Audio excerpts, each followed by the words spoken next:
స్వాతంత్రం వచ్చే ముందు ఇప్పుడున్న కేంద్రంలో ఉన్న పార్టీకి ఏ పాత్ర లేదు భారతదేశ స్వాతంత్రంలో. ఇవాళ వాళ్ళు కేంద్రంలో మనకు దేశభక్తి పాఠాలు చెప్తారు. ఇక రాష్ట్రంలో అయితే మీకు తెలుసు నాకంటే బాగా, తెలంగాణ ఉద్యమంలో మనకు వ్యతిరేకంగా పనిచేసిన ఒక విధవ ఇవాళ వాడు ముఖ్యమంత్రి. బాధ అనిపిస్తుంది. That is the situation in the country today. ఏం ప్రేమ ఉంటుంది ఆయనకి తెలంగాణ మీద? ఉంటుందా? జై తెలంగాణ అనడానికి ఆయనకి చేయి వస్తలేదు, నోరు వస్తలేదు. ఆయనకి ప్రేమ ఉంటుందా తెలంగాణ మీద? గట్లాంటి వాళ్ళు ఇవాళ ప్రభుత్వ అధినేతలు అవుతున్నారు. ఎందుకు? ఎందుకంటే రాజకీయ నాయకుల్లో ఉండే ఒక భావదారిద్ర్యం ఒకవైపు, ప్రజల్లో ఉండే ఎకనామిక్ బ్యాంక్రప్సీ ఇంకోవైపు. ఈజీగా ఇప్పుడు 10 ఏళ్ళు కేసీఆర్ గారి పరిపాలనలు ఇవాళ బాధపడుతూ ఉన్నారు అందరూ. అయ్యో కేసీఆర్ గారు లేకపోయి ఎక్కడ పోయినా మాట్లాడుతున్నారు. కేసీఆర్ ఉంటే 24 గంటల కరెంట్ ఉంటుండే, కేసీఆర్ ఉంటే నీళ్లు మంచిగా అందుతుండే, కేసీఆర్ ఉంటే రైతు బంధు పడుతుండే. కరెక్టే కానీ మరి ఓటేసే ముందు ఆలోచించాలి కదా. ప్రజాస్వామ్యంలో అది మర్చిపోతే ఎట్లా? మంచి వాళ్ళని వదులుకొని దేశమంతా వదిలించుకున్న దరిద్రాన్ని నెత్తిన పెట్టుకొని సమస్యలన్నీ మరి అట్లాగే ఉన్నాయి లేదా ఇంకా పెరుగుతున్నాయి అంటే బాధ అనిపిస్తున్నది. నిన్న మా ఆడబిడ్డలందరూ పోయి అంబేద్కర్ దగ్గర ధర్నా చేసింది. ఎందుకు? తులం బంగారం ఇస్తా అన్నవాడు నన్ను గెలిపించండి, కేసీఆర్ గారు ₹1,00,000 ఇస్తున్నారు కళ్యాణ లక్ష్మి షాదీ ముబారక్ పేరు మీద పేద ఆడబిడ్డలకు, నేను తులం బంగారం ఇస్తా అన్నాడు. మీదికెళ్ళి 1,00,000 మాత్రమే కాదు, మీదికెళ్ళి తులం బంగారం అని చెప్పినోడు ఇలా ఉన్నదే కూడా కొట్టిండు. హైకోర్టులో కౌంటర్ వేయడానికి టైం లేదట ముఖ్యమంత్రి గారికి.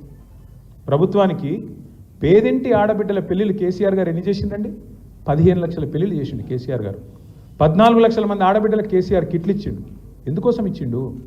పేదింటి ఆడబిడ్డలకు బాల్య వివాహాలు కావద్దు, 18 ఏళ్ళు నిండిన తర్వాతనే పెళ్లిళ్ళు కావాలి, ఎట్టి పరిస్థితుల్లో ఆ అమ్మాయి గౌరవంగా అత్తగారింటికి పోవాలి, అక్కడ పోయి మళ్ళీ అవస్థలు పడకూడదు అని చెప్పి ఒక అద్భుతమైన కార్యక్రమం తెచ్చి 15 లక్షలు. మనం ఎలక్షన్లో ఓట్ల కోసం చెప్పలేదు మాట, ఎలక్షన్ మేనిఫెస్టోలో పెట్టలేదు కళ్యాణ లక్ష్మి గురించి ఒక్క మాట కూడా.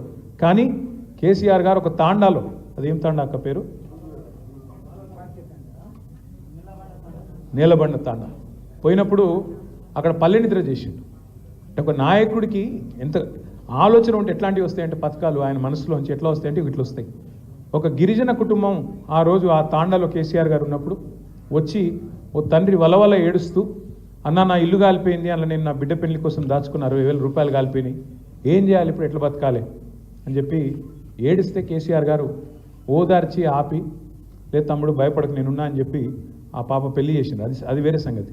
కానీ ఆయన మనసులో అది నిలిచిపోయి ఇట్లా పేదింటి పిల్లలు పెళ్లిళ్ళ కోసం ఎంతమంది కష్టపడుతుండొచ్చు, ఎంతమంది అవస్థ పడుతుండొచ్చు అని ఆలోచించి ఎలక్షన్లో పెట్టలే, మేనిఫెస్టోలో పెట్టలే, ఓట్ల కోసం కార్డులు వంచలే, ఓట్ల కోసం చిల్లర డైలాగులు చెప్పకపోయినా ప్రభుత్వంలో ఉన్న నాయకుడికి మనస్సుంటే పథకాలు పుట్టుకొస్తాయి. అట్లనే పుట్టుకొచ్చింది కళ్యాణ లక్ష్మి షాదీ ముబారక్.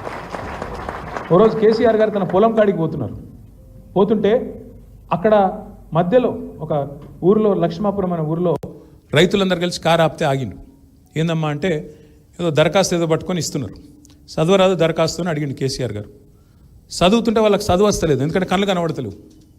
ఒక అండ్లకేలు పుట్టింది కంటి వెలుగు. 4 కోట్ల మందికి స్క్రీనింగ్ చేయించిండు కేసీఆర్ గారు. ఎందుకంటే ఈ ఊర్లోకి పెద్ద మనుషులు ఇట్లా అవస్థపడుతున్నారంటే ఎంతమంది ఎట్లా అవస్థపడుతున్నారో ఆలోచించి ఊరూరికి క్యాంపులు పెట్టి 4 కోట్ల మందికి స్క్రీనింగ్. ఇదేం చెప్పలేదు కదా మనం కంటి వెలుగు కూడా. అంటే నాయకుడికి మనసు ఉంటే పథకాలు వస్తాయి, అట్లాగే నాయకుడికి మనసు ఉంటే కరెంటు వస్తుంది. 65 ఏళ్ళు కాంగ్రెస్ వాళ్ళు అంతకుముందు పరిపాలించిన వాళ్ళు కరెంట్ ఇవ్వలేదు తెలంగాణలో. కానీ కేసీఆర్ గారు వచ్చినాక 6 నెలలకు ఏం మ్యాజిక్ జరిగింది మరి? 24 గంటల కరెంటు వచ్చిందా లేదా? జనరేటర్లు మాయమైనాయి, ఇన్వర్టర్లు మాయమైనాయి, వచ్చింది తెలంగాణలో. ఒక అద్భుతం జరిగింది. నీళ్ళు వచ్చినాయా లేదా ఇంటింటికి కేసీఆర్ గారు వచ్చిన తర్వాత? ప్రతి ఎకరా బీడు భూమికి కూడా నీళ్లు తెచ్చినాడు కేసీఆర్. అంటే ఒక నాయకుడికి మనస్సు ఉంటే, నాయకుడికి కమిట్మెంట్ ఉంటే అద్భుతాలు చేయొచ్చు. మరి 10 ఏళ్లలోనే కేసీఆర్ గారు ఇన్ని అద్భుతాలు చేస్తే ఒక